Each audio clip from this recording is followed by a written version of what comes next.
Bonsoir mesdames et messieurs, bienvenue dans votre émission Assom Africa TV Show. Aujourd'hui, nous avons le privilège d'avoir dans notre studio Monsieur Derman Songoy. Il est journaliste et entrepreneur togolais. Monsieur Derman est aux États-Unis pour les vacances et nous avons profité pour l'avoir sur notre plateau. Bon, bonsoir Monsieur Derman. Bonsoir Monsieur Boukari. Ouais, comment ça se passe votre séjour? Alors, d'entrée, permettez-moi d'abord de vous être reconnaissant, de vous remercier beaucoup pour l'opportunité que vous m'offrez de m'exprimer dans votre studio. Et maintenant, pour revenir à votre question, je pense que je m'appelle, comme vous l'avez dit, Derman Salifou Songoy. Je suis journaliste de formation. C'est ça.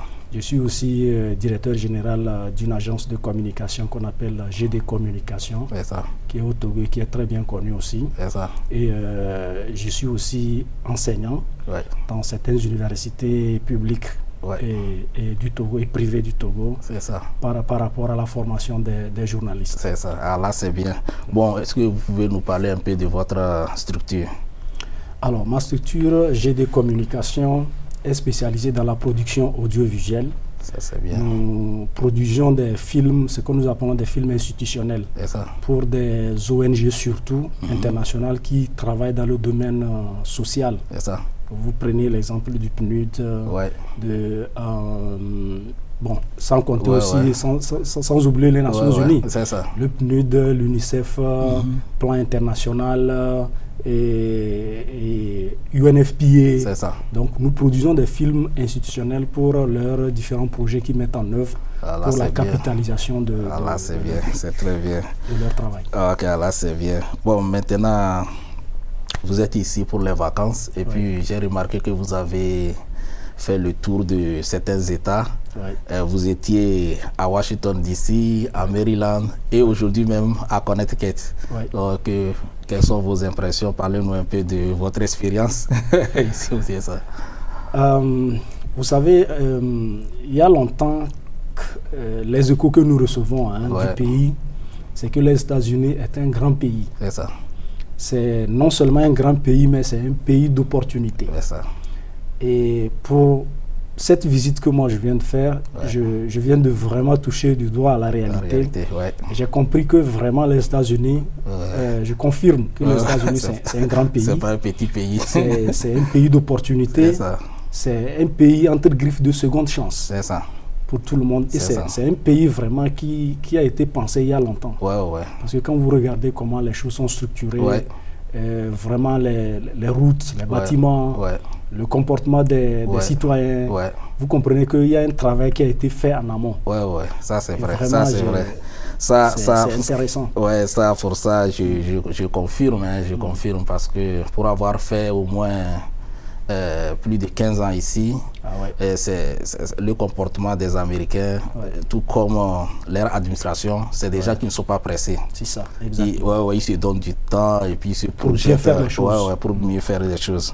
Voilà, bon, maintenant revenant dans le Bronx où vous résidez, bon, depuis un moment, il y a beaucoup qui parlaient des stéréotypes, tels que la souffrance, la violence et autres. Bon, depuis que vous êtes ici, vous avez fait quelques jours. Est-ce que vous avez remarqué ça? Ou bien, bon, certains même disent que dans le Bronx, nous n'avons pas de culture. Bon, quelles sont vos impressions et puis pour avoir touché du doigt la réalité? Oui, merci, cher collègue, cher collègue Boukari. Je pense que, moi je dirais plutôt que le Bronx, pour le peu de temps que j'ai passé ici, déjà un peu plus de 2 semaines, disons que je range le Bronx dans la catégorie des quartiers populaires. C'est ça, Et dans chaque pays, il y a ce que nous appelons des quartiers populaires. Et ces quartiers, souvent, ont des connotations que vous venez de donner. Ouais. On pense que dans les quartiers populaires, il y a de la violence, oui. il y a de la pauvreté, il y a ceci, il y a cela. Donc dans le Bronx, c'est vrai que personnellement, je n'ai pas vécu pour quelque chose de, pour le moment, je n'ai fait que 2 semaines. Mais il faut dire que étant un quartier populaire, ou quand on dit quartier populaire, ça veut dire qu'il y a plusieurs personnes qui viennent. C'est un peu comme, entre griffes, le melting pot. C'est vrai. Donc, puisque c'est un melting pot, et les gens sont venus avec beaucoup de culture, les gens sont venus avec beaucoup de civilisation, avec beaucoup d'éducation, de différentes éducations. Donc, quand tout ça se met ensemble, forcément, il va y avoir un petit désordre. Ça, c'est vrai. Donc c'est pour ça qu'on a l'impression qu'il n'y a pas de culture, parce qu'il y en a, quand il y en a beaucoup, finalement on ne sait pas laquelle est-ce qu'il faut adopter ou identifier. Et quand il y a beaucoup de gens qui se mettent ensemble, il y a des gens qui sont plus violents que d'autres. C'est vrai. Et tout ça, ça vient se faire comme ça. Mais comme je le disais, comme on le disait tout à l'heure, les États-Unis étant un grand pays, malgré tout ça, malgré ils arrivent à maîtriser. Ils arrivent quand même à maîtriser. Ce qui m'a impressionné, parlant justement de la violence et de la sécurité, j'ai remarqué dans tous les lieux, les endroits que je visitais à Bronx, qu'il y avait à pratiquement chaque 500 mètres des policiers des postes de police. C'est vrai. Voilà. Soit ils sont dans un véhicule, soit ils sont dans les parcs, soit eux-mêmes, ils font leur patrol. Dans les gares et tout ça. Et vous savez, il y a un adage qui dit « la peur du gendarme crée le début de la sagesse ». Même quand quelqu'un est en train de il a l'intention de poser un acte. Il réfléchit quand même 2 fois. Ça change quand même. Ça, ce qui est intéressant dans le Bronx, c'est que les autorités ont su que il y a l'enjeu. Ça, c'est vrai. Et ils ont mis les moyens pour que la sécurité soit là. Donc, quand nous on était venus, c'est vrai, quand on était venus, il y avait un peu de la violence et autres. Donc le maire Bloomberg, lui aussi, pour avoir fait au moins 3 mandats, il a su maîtriser l'expérience et puis pour canaliser les choses, et il a maîtrisé la violence. L'autre même qui est parti, il a mis aussi l'accent sur la sécurité de Bronx, et puis celui même qui a pris la relève actuellement, lui c'est un ancien policier, donc il comprend mieux le job. Donc ça fait que sincèrement, sans mentir, quand on était venu, il y avait vraiment de la violence. Quand tu sors du métro, tu veux rentrer chez toi, bon, tu dois réfléchir des fois à quelle heure il faut sortir. On a eu même à agresser nos compatriotes comme ça, mais maintenant, sincèrement, ça va. Il y en a, mais bon, pas tellement quand même. Là, c'est bien. Bon, que pensez-vous? En même temps, je ne suis pas en train de... En même temps, je pense que c'est aussi une source de richesse. Ce melting pot là, cette manière d'avoir beaucoup de cultures ensemble, beaucoup de gens qui viennent d'ailleurs et qui se mettent ensemble, c'est en même temps indirectement une richesse. Ça c'est vrai. Là où au pays, on a, comme nos États sont jeunes, il y a certains trucs, ce que nous on appelle discrimination et autres là-bas. Ici, et ils ferment les yeux sur ça. Quand tu vas dans les supermarchés, là, tu vas remarquer qu'il y a certains supermarchés, il n'y a rien que les Espagnols qui sont là-bas, du chef jusqu'au dernier employé, c'est des Espagnols. Ce qui est un peu rare dans certains pays, quand on voit comme ça, on dit, bon, ces gens-là, ils se sont mis ensemble, pour manger seuls, quoi. Donc ici, comme le pays est tellement développé, les gens ensemble, c'est la même chose aussi au niveau des Chinois. Ils peuvent se mettre, c'est pourquoi à New York ici, nous avons Chinatown. Les gens peuvent se mettre ensemble. Ils disent que bon, nous, c'est notre communauté, on veut se mettre ensemble. Les Américains n'ont pas de problème pour ça. Bon, si vous ne faites pas du mal aux autres, on va vous laisser, dangereux, on va vous laisser faire. Mais pourvu que ça profite au pays. Ça peut se comprendre aussi parce que on a confiance en celui qu'on connaît. Ça c'est vrai. Donc c'est pour ça que peut-être les Espagnols sont ensemble, les Chinois sont ensemble, mais ça ne leur permet pas de respecter les autres. C'est ça, exactement. C'est une question de culture aussi. Voilà, ce que moi je déplore un peu, que ce soit ici ou bien en Afrique, nous les Africains, on ne nous voit pas comme ça. Les gens là, ils se mettent ensemble, et puis ils sont forts, et puis on les écoute également. Quand il s'agit des élections, quand les élections arrivent comme ça, on va les faire court, et puis ils ont des avantages aussi. L'anglais dit unity is strength. C'est ça. Donc quand vous vous mettez ensemble, vous êtes plus fort. C'est ça, c'est ça. Individuellement, voilà, vous nous représentez. Donc, par là aussi de l'immigration, c'est le problème que nous avons en tant qu'immigrants africains dans ce pays. Chacun dans son coin, tout le monde court de gauche à droite, la rue revient à la maison. Comment faire pour vous mettre ensemble? On a vraiment de sérieux problèmes à le faire. Mais certains essaient, mais ce n'est pas encore ça. Voyez, bon, selon vous, quelle est la cause principale des migrations africaines? Question épineuse. Vous savez, M. Boukari, l'immigration, la question de l'immigration est aussi ancienne que l'humanité. Et si on se réfère un peu, on n'est pas des imams ou des prêtres, un peu à la religion, on dira que Dieu a dit qu'il a créé la terre, elle est grande, et qu'il donne l'autorisation à chacun. Quand tu es quelque part où tu ne te sens pas bien, tu peux changer de place et aller ailleurs. Mais à côté de ça, les États qui se sont créés par toute l'histoire que vous connaissez, avant on ne pouvait pas parler d'État, on ne parlait même pas de continent. Donc, après, il y a eu organisation des États et puis les États sont organisés.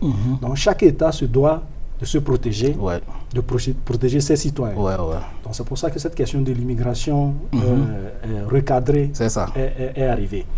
Alors, et puisque la question de l'immigration est arrivée, je vais vous citer un auteur aussi qui dit l'obéissance à la loi qu'on s'est prescrite est liberté. C'est-à-dire que quand un État met une loi en place, vous devez respecter cette loi si vous voulez aller dans cet État-là. Donc ce qui amène un peu à parler du désordre qu'il y a au niveau des questions de l'immigration. Donc il y en a qui, parce qu'ils n'arrivent pas à avoir le visa, qui utilisent d'autres moyens pour arriver dans un état où on ne les attendait pas. Mais en même temps, ce n'est pas aussi de leur faute. Et quand tu remontes un peu à leurs histoires, de ce qu'ils vivent, ça les pousse à venir. Vous voyez aujourd'hui l'actualité, c'est les gens qui se noient dans la Méditerranée, au niveau de l'Europe. Et toutes ces questions-là, ça fait vraiment mal. Mais ce qui est bien, c'est qu'en 2018, je crois, il y a un réseau qui a été créé par les Nations Unies.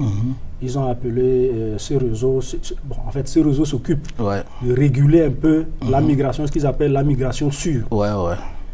C'est vrai qu'il y a la migration clandestine et la migration légale. La migration légale, vous faites la demande, on vous donne votre visa et vous allez. Mais il y en a aussi qui utilisent la migration illégale. C'est cette migration illégale qui est condamnée. Et puisqu'elle prend de l'ampleur, il y a cette loi de 2018 là, qui vient recadrer les choses un peu pour essayer de résoudre. Ce n'est pas, ils ne vont pas pouvoir résoudre ce problème. D'accord. Donc c'est une question vraiment mes collègues me font signe que c'est l'heure de la pause. Quand on va revenir, nous allons continuer à parler de l'immigration. Merci. C'est l'heure de la pub. Today I'm going to talk to you about physics. Come on in, girls. Let's go. This is the first rocket to get humans to Mars. Really tall. I'm a rocket structural engineer, designing and building parts of the rocket. You are the generation that will be stepping foot on Mars. Do I have a group of astronauts on my hands? Yes. You can become a rocket scientist or whatever else you want to be. Ok, nous sommes de retour avec mon frère, mon beau, mon collègue. Je ne sais même pas comment lui présenter. Donc, Monsieur Dervar Sogoy, c'est vraiment intéressant de vous retrouver sur le plateau de Ason Africa. Bon, on parlait de l'immigration, donc je vous laisse continuer là où vous êtes arrêté. Alors, j'étais sur la question de comment est-ce que les Nations Unies essaient de réguler cette question de l'immigration. C'est ça. Et je parlais de l'initiative qu'ils ont prise en 2018. Ouais. Et je pense que s'ils vont au fond du problème, ils vont pouvoir essayer de réguler. Ça ne va pas finir. Maintenant, en même temps, peut-être ça amène la question, peut-être vous allez vouloir savoir qu'est-ce qui crée quand même l'immigration. C'est ça les causes principales dont je vous posais la question. Bon, vous allez me donner les causes, bon, et puis on va voir si je peux en même temps renchérir. Ouais. Merci. Bon, pour moi, les causes, parmi tant d'autres, il y en a la malgouvernance. La malgouvernance de nos pays. Vous savez, les gens qui sont là, qui n'ont pas d'opportunité, ils sont obligés de forcer les choses. Bon, ça m'amène aussi à parler un peu de ce qui se passe actuellement dans notre sous-région. Vous n'êtes pas sans savoir qu'il y a eu des coups d'État, au moins 3 ou 4, quatrième au Niger actuellement. Il y en a eu au Mali, en Guinée et puis au Burkina Faso. Et tout ça là, quand on voit, il y a le problème du terrorisme, du djihadisme, les gens qui sont sur leur territoire et les malfaiteurs viennent pour les menacer. Ils sont obligés de quitter leur lieu d'habitation. Donc tout ça là, ce sont les causes de l'immigration. Bon, vous avez eu affaire à l'Europe. Je sais bien qu'il y a au moins 2 ou 3 ans, vous étiez en Europe, vous avez passé les vacances, vous avez visité quelques villes d'Europe également. Bon, et puis aujourd'hui, vous êtes ici avec nous. Bon. Vous avez eu à visiter les familles là-bas aussi également, tout comme ici. Bon, comment vous... Bon, je ne veux pas parler de comparaison, parce que les gens aussi n'aiment pas ça, le mot comparaison. Bon, les opportunités, je vais aller sur ces terrains, bon, comparer Europe, États-Unis, quelles sont les opportunités, et puis, bon, comment vous... Bon, si vous avez à faire le choix de rester, ou bien bon, je sais que voilà où vous êtes un professionnel, nous-mêmes on a prié à voir ça quand on était étudiant au pays, on rêvait quand on va finir à avoir un bon boulot comme vous actuellement, d'être professionnel quand on aura un peu de sous, voyager, venir en Europe ou bien venir ici, venir visiter comme ce que vous êtes en train de faire. Bon, ça a été notre main. Dieu a choisi que, bon, comme vous avez dit, quand ça ne va pas quelque part, l'homme peut migrer quelque part à un autre point pour aller chercher de quoi manger. Donc, je ne veux pas monopoliser la parole. Selon toi, dans l'analyse que vous allez faire. Ça me fait un peu sourire au coin de la joue parce que comme vous l'avez dit, j'ai fait l'Europe, j'ai fait un tour, j'ai fait quelques pays. Et aujourd'hui, je suis aux États-Unis. C'est vrai que les États-Unis, je l'avais étudié à l'école. Vraiment. On nous a tellement vanté ce pays. Et puisque j'ai fait la littérature américaine à l'Université de Lomé, département d'anglais, je sais un peu comment les Américains ont développé leur pays. Aujourd'hui, j'ai touché du doigt la réalité. Ce que je peux dire, la comparaison, quand vous refusez la comparaison, que je peux faire, c'est que l'Europe est une terre entre griffes sociales. L'Europe, c'est un continent qui écoute beaucoup la question sociale. C'est-à-dire que on est beaucoup accroché au droit de l'homme, on est beaucoup accroché à la question de la pauvreté, la protection des réfugiés et tout ça. L'Europe est beaucoup accrochée à ça, mais ne donne pas beaucoup d'opportunités. Il n'y a pas d'ouverture pour les immigrants. Pour ceux qui veulent, ceux qui rêvent s'y installer. Alors qu'à côté, en Amérique, comme vous le dites aux USA, les Américains disent the sky is the limit. The sky is not the limit. Donc ici, je pense que, comme je le dis, j'ai souvent l'habitude de le dire depuis que je suis arrivé, l'Amérique, c'est une terre de seconde chance. C'est-à-dire que ici, quel que soit votre niveau où vous êtes tombé, vous pouvez vous refaire ici. Ça, c'est vrai. Vous donne l'opportunité de vous relever, de vous refaire jusqu'au degré où vous voulez. Ça, c'est vrai. C'est un peu ça, c'est vrai. Ça, c'est vrai. Beaucoup d'opportunités ici pour se faire ce qu'on veut. Mais le travail, il est ça, c'est vrai. Ouais, c'est dur. Ça, c'est vrai. Si vous voulez, vous allez vous faire. Ouais, ça, c'est vrai. Bon, en tant que professionnel des médias, vous avez visité notre studio, l'autre qui est à Lyman College. J'ai même des images qu'on va passer après. Bon, après avoir visité la régie et puis notre plateau, bon, quelles sont vos impressions? Surtout que vous avez travaillé à la télévision nationale au pays. Oui. Donc, peut-être vous êtes toujours là-bas, vous voyez, non? Donc, qu'est-ce que vous allez prendre comme expérience? Vous allez puiser ici ou bien vous allez aller bousculer votre hiérarchie pour qu'on puisse améliorer certains trucs là-bas. C'est une question pertinente. Voilà. En même temps, ça me fait un peu mal de répondre à cette question, mais je suis obligé de la répondre puisqu'elle est posée. Je crois que pour se développer, on a besoin d'apprendre de l'autre. C'est ça. Et on a besoin de tirer des leçons de l'autre. C'est ça. N'est-ce pas? Pour pouvoir avancer, pour aller de l'avant. J'ai visité vos studios, j'ai visité vos locaux, j'ai vu tous les équipements que vous avez. Je m'amusais même que vous êtes sur que vous êtes sur une télévision, TV. Mais c'est une chaîne communautaire, hein, vous voyez. C'était pour rigoler, mais c'est ce qu'il faut en fait. Quand il y a de bonnes conditions de travail, le travail aussi se fait dans de bonnes conditions. Ça, c'est vrai. Et je crois que ce que je pourrais dire, c'est que j'aurais voulu que tous ces équipements qu'on l'ait aussi au pays. Qu'on puisse l'utiliser aussi pour la beauté du travail, pour la qualité du travail aussi. Mais en même temps aussi, je dis, comparaison n'a pas raison. Les réalités américaines ne sont pas les réalités françaises. Non, c'est une question de... Je suis parfaitement d'accord avec vous. C'est une question de volonté. C'est une question de volonté, c'est une question de vision. Moi, j'ai commencé par travailler là-bas il y a de cela au moins 6 ans ou bien 7 ans comme ça. Bon, j'ai commencé par les stages, après ils m'ont intégré.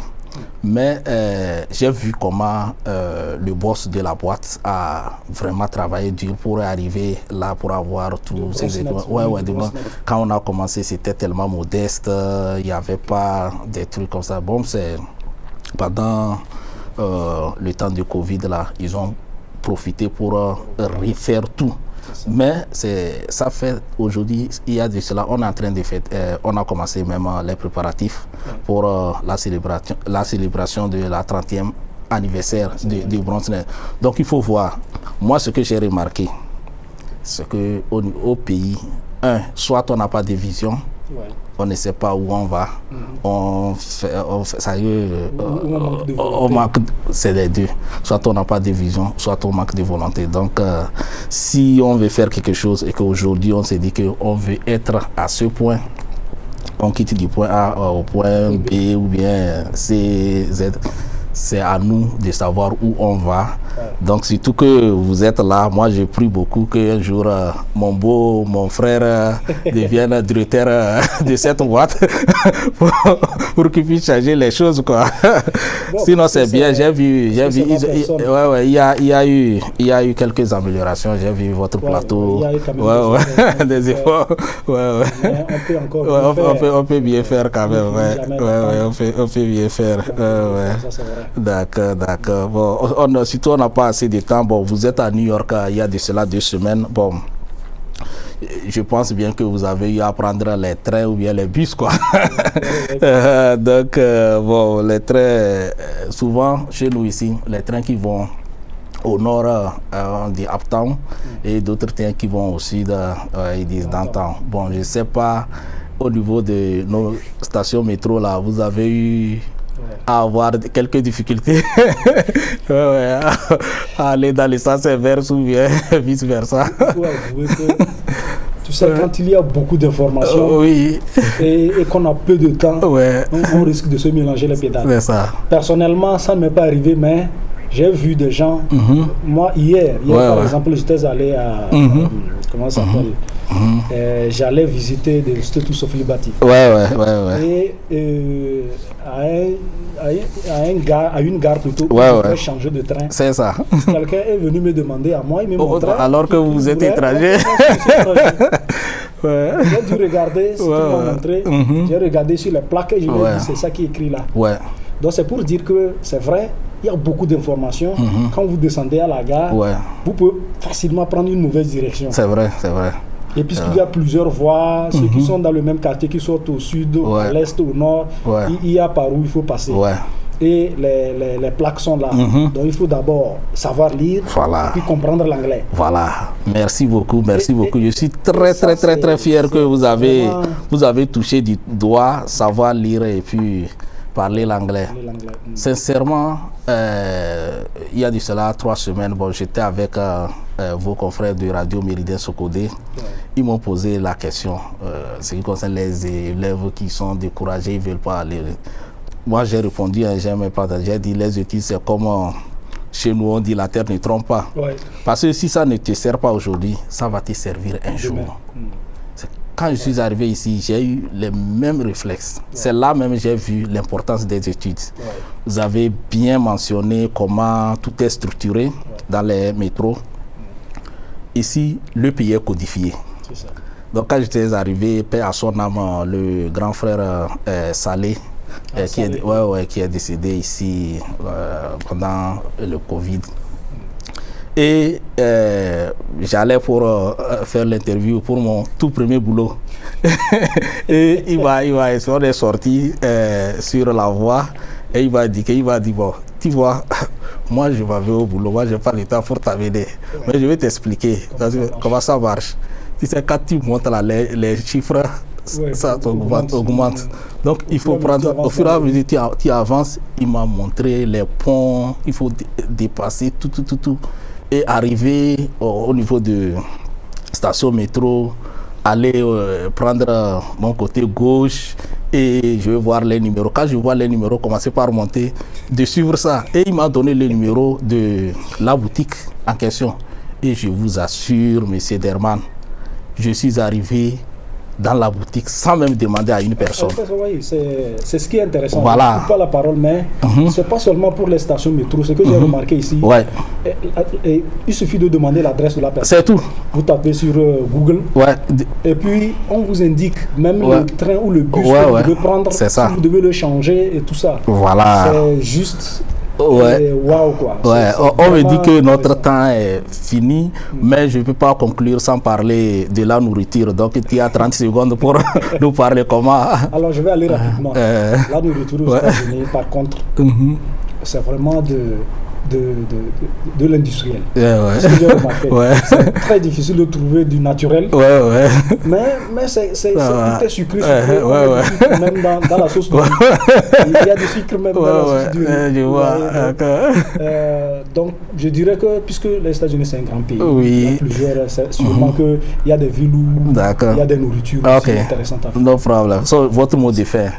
Alors, mon mot de fin, c'est d'abord vous remercier et remercier vos collègues qui travaillent avec vous, pour le travail que vous abattez ici. Je vous en remercie pour m'avoir invité. Et dire aussi que les États-Unis, c'est un pays vraiment inspirant. Il faut que tout le monde s'inspire des États-Unis. C'est ça. Parce que c'est un pays qui s'ouvre, qui accepte tout le monde, si la personne n'est pas dangereuse. D'accord, merci beaucoup. Malheureusement, nous avons atteint le temps imparti pour cette émission. Nous remercions le personnel de BronzeNet qui a dirigé cette émission, notamment Katrina Williams. Nous remercions également notre frère qui est venu. Et nous n'avons pas oublié nos téléspectateurs qui nous suivent via nos comptes Facebook et YouTube. Nous vous remercions très sincèrement pour votre fidélité et nous vous encourageons à continuer par vous abonner aux réseaux sociaux de Action Africa TV. C'est votre manière de nous soutenir. Merci et à la prochaine. Bye bye.